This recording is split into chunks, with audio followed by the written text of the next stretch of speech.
महाकुंभ स्नान में हुए बड़े हादसे पर नगीना सांसद चंद्रशेखर आजाद ने सीएम योगी को घेरा।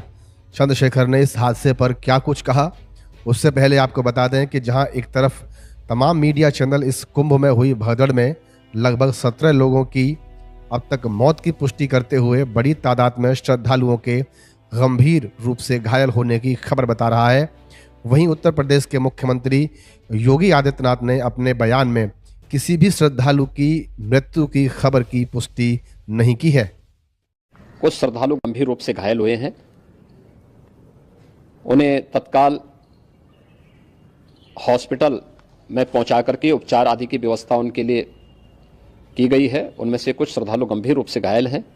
प्रयागराज में हालात वर्तमान में नियंत्रण में हैं, लेकिन भीड़ का दबाव बहुत बना हुआ है कि अफवाह पर कोई ध्यान न दें, संयम से काम लें, कोई किसी अफवाह पे ध्यान न दें।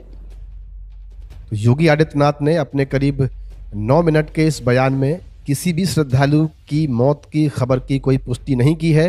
हाँ, श्रद्धालुओं के घायल होने की बात जरूर कही है, बाकी मौके पर शांति व्यवस्था कायम है, ऐसा उन्होंने कहा है। साथ ही उनका कहना है कि अफवाहों पर ध्यान न दें। कुंभ में हुई इस भगदड़ को लेकर नगीना सांसद चंद्रशेखर आजाद क्या कह रहे हैं, वह आपको बताते हैं। एक्स पर अपनी प्रतिक्रिया देते हुए चंद्रशेखर आजाद ने लिखा कि मैंने सोचा था कि मुख्यमंत्री योगी आदित्यनाथ जी जो लंबे समय तक धार्मिक कार्यों में जुड़े रहे, कम से कम धार्मिक आयोजनों को सुव्यवस्थित ढंग से संपन्न करवा पाएंगे, लेकिन यहाँ भी निराशा ही हाथ लगी। योगी सरकार ने तीर्थयात्रियों की सुरक्षा और सुविधा को पूरी तरह नज़रअंदाज कर दिया, जिससे यह भीषण त्रासदी हुई। प्रयागराज कुंभ मेले में भगदड़ से 17 तीर्थयात्रियों की मौत और सैकड़ों के घायल होने की खबर दर्दनाक और क्रोधित करने वाली है। शोकाकुल परिवारों के प्रति गहरी संवेदनाएं व्यक्त करता हूं। उन्हें यह असीम दुख सहने की शक्ति प्रदान होने व घायलों के शीघ्र स्वस्थ होने की प्रकृति से प्रार्थना करता हूं। यह हादसा सरकार की घोर लापरवाही, अक्षम प्रशासन और कुप्रबंधन का प्रत्यक्ष प्रमाण है।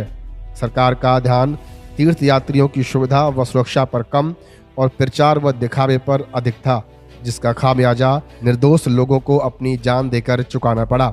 यह केवल एक दुर्घटना नहीं, बल्कि सरकारी विफलता का घिनौना उदाहरण है।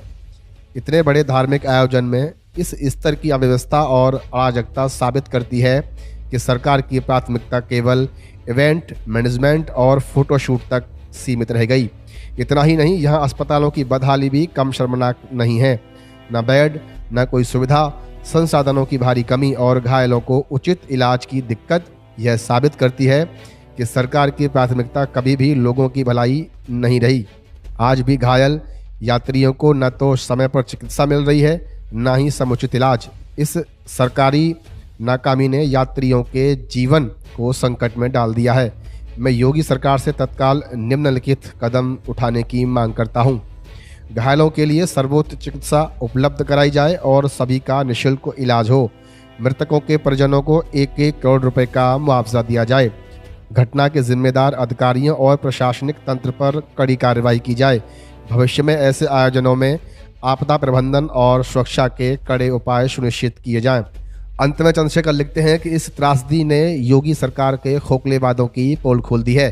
धार्मिक आयोजनों को राजनीतिक मंच बनाना और तीर्थ यात्रियों की सुरक्षा से खिलवाड़ करना अक्षम्य अपराध है।